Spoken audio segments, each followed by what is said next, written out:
Good morning, everyone. My name is Nevaeh Johns, and today I'm here to talk about the movie The Caine Mutiny that came out in 1954. It's basically about a cruise ship during the World War II and everybody that was on board and the things that they endured and overcame. So, if I was to speak about three things that I found most interesting during watching this movie, I would have to say one of the things I found interesting was that the Captain Sprigg, he had some type of mental illness that they later on diagnosed, but he was able to turn it on and off. He was able to appear sane to some people at different times, and then other times he would, out of his control, he would like snap in a way. He may be triggered, or it may show that he has a mental disorder. Also, another thing I found interesting, his right-hand man, Merrick, he was informed about, suspicions about the captain having a mental disorder, paranoid, things like that, but he would not believe it, nor would he let anybody speak down on his captain while he was around. He just refused to until later on he was forced to see what was right in front of him. Lastly, one of the things I also found interesting was that coming on to the ship, Captain Sprigg appeared to be, a by-the-book guy. That's also something that he said. And one of the things that seemed pretty odd is for someone to be so Navy in their words and by the book. He did some things that, he asked the rest of his crew members to keep secret, like, passing one of their own things that they put out on the water. That was something that wasn't acceptable, and it wasn't, very Navy, but it was something that he was willing to look past and just, lie his way through because it's something that he did.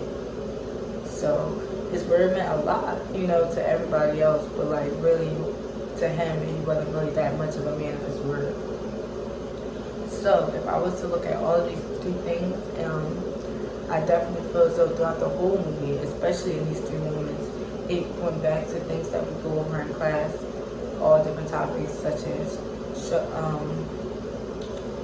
organizational culture and organizational structure, as well as personality and ability. And now I want to tell you a few ways how I've seen it myself. So when it came to the situation with the captain being able to appear sane and normal to some people and then other times not, I feel as though that related to, personality and ability, because later on learning what he's been through, we see that it wasn't like, it was more like he was triggered because he has been through a lot.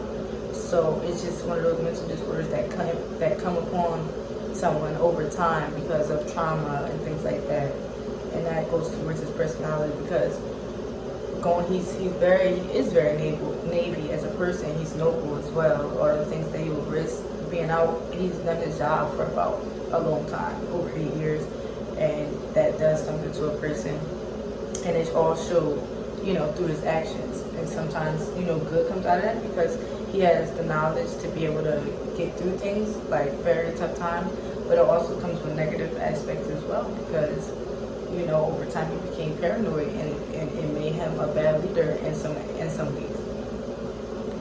But through all, I feel like at the end, if his crew members were able to see everything he's been through and what made him the way he was, and he wasn't just crazy, just the word crazy from the beginning, it would have helped.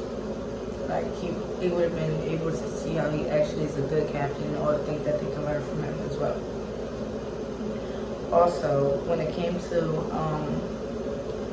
Merrick, it also showed his organizational culture, because that's about values and, him being Navy as well, doing his job, playing his role as when he was on the ship. He wouldn't let, someone spread rumors about the captain, that's not keeping a good, status of him out there, and it can be very negative and everybody could turn against him or more rumors. Rumors are never good. So I feel as though that was a part of his values and beliefs. Like he was someone that stood up for certain things, and he would not not. He even threatened to like tell on Kiefer, who was telling him the information. He threatened to tell on him if he continued to, you know, slander his name. Which, if you've seen how hard he went for the captain, regardless of how much you liked him or not, it showed like that's who he is as a person. That regardless how this person is acting or treating them, you know, he's noble and he's gonna play his role and you know, still be a stand-up guy. And that's something that I respected about him. But it definitely showed organizational culture because his values and stuff, and just how he came up on a cruise ship. Lastly, when it came to Captain Squid, you know, being such a by the book, you know, he came on the cruise ship doing a lot of things like making sure everybody dressed the way that was appropriately, haircut, everybody was up to par, because that's what he was used to. And he feel like even those little things matter to, you know, have an effective ship that got the job done. And I can say that it did have a positive effect, even though, you know, they weren't very adaptive in the beginning. It definitely had a positive effect on performance, and he did what they looked at him to do, to come on a cruise ship, to come on the ship and turn it around for the better. But, you know, he was a by the book guy, which some people admire in the beginning. Some people, such as Keith, he was happy to see somebody that was actually by the book, thinking they were going to follow the rules, until he was like, he seen that it was overly. Actually, in Captain Squid's, you know, his mindset by the book was just by the book, but also what he knew, only what he knew from when, you know, his years of experience, which you will see, especially in the movie, that that's not always the right way. That's not always the suggested way, because everybody, you have a new crew. You have to adapt, and yeah.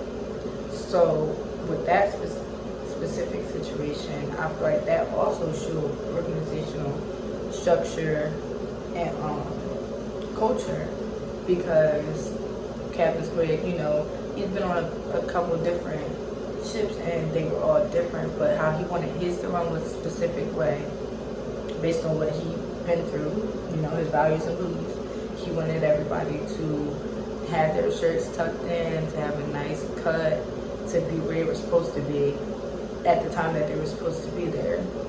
So that was just another way that it related to things that we learned in school. In class. Just to give background on everybody, this is Kiefer, who was trying to spread the rumors about Captain Squid, but it wasn't false rumors because he was definitely showing signs of mental disorder. And this is Captain Squid, who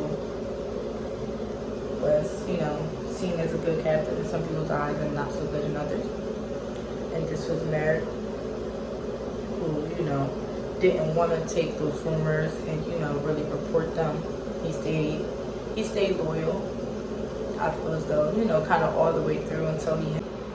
Overall, the movie, it definitely did a great way of showing organizational structure and organizational culture and ability, as well as personality, all things that tie into the whole class organizational behavior.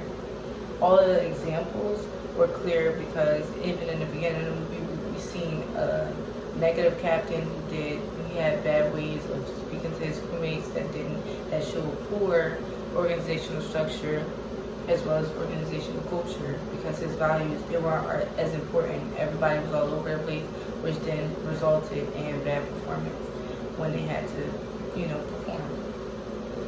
Fast forward, you know, they thought everything was looking for the better because they got a more Navy captain who followed things by the book, which also showed a different aspect of his organizational culture. Organizational culture.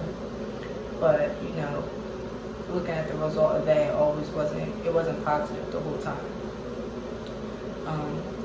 So it definitely did a great job of showing that in every different example.